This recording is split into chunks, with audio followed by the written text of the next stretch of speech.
The twin brothers, Yorichi and Mishikatsu Tsuhikuni. Yorichi Tsuhikuni and Mishikatsu Tsuhikuni were twins born into a samurai family during the Sengoku period. In their era, twins were considered a bad omen, and their father viewed Yorichi as a curse. This was because Yorichi was born with a strange mark on his forehead and was unusually quiet, leading people to believe he was deaf and weak. Yorichi's hidden talent. Yorichi's life took a turn when he was around 7 years old. Despite being deemed inferior, Yorichi displayed extraordinary talent in combat.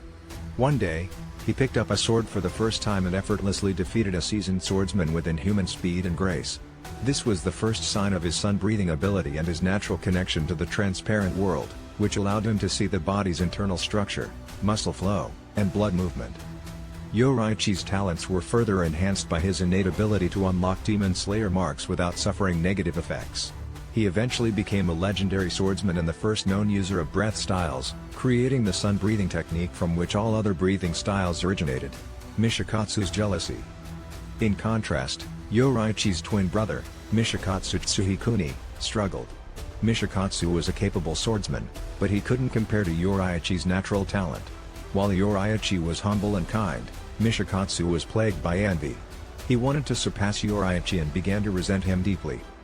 Mishikatsu's jealousy intensified after witnessing Yorichi's strength firsthand.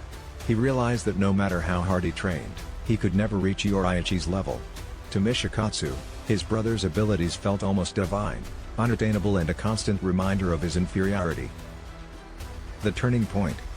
Their paths diverged completely when demons began to terrorize the land. Yorichi dedicated his life to becoming a demon slayer, using his sun-breathing to fight Muzan Kibutsuji and his demonic minions. However, Mishikatsu's fear of mortality consumed him.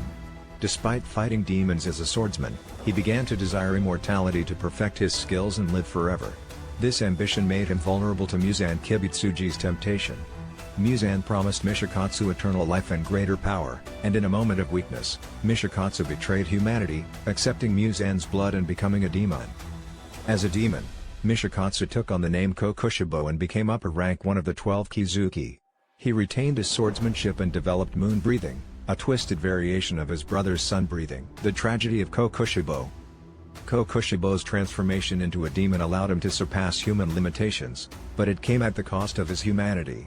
Though he achieved immortality and unmatched strength, he was tormented by his jealousy of Yorichi and his own twisted choices. Centuries later, Yorichi confronted Kokoshibo as an old man. Despite his age, Yorichi was still overwhelmingly strong. Kokoshibo saw firsthand that even time couldn't dull his brother's talent. Yorichi landed a fatal blow on Kokoshibo, but before he could deliver the final strike, Yorichi died standing up, succumbing to old age. Kokoshibo was left haunted by the fact that even in death, Yorichi's strength remained unshakable. The brothers' legacy. Kokoshibo's existence as a demon symbolizes the consequences of envy and unchecked ambition. He spent centuries honing his skills, yet he could never surpass his brother, who fought not for power but out of love and kindness. Meanwhile, Yorichi's legacy lived on through the sun-breathing technique, inspiring future generations of demon slayers. The story of Yorichi and Kokoshibo is ultimately a tragic tale of two brothers, one a symbol of perfection and humility, the other a cautionary tale of how envy can destroy even the most gifted of individuals.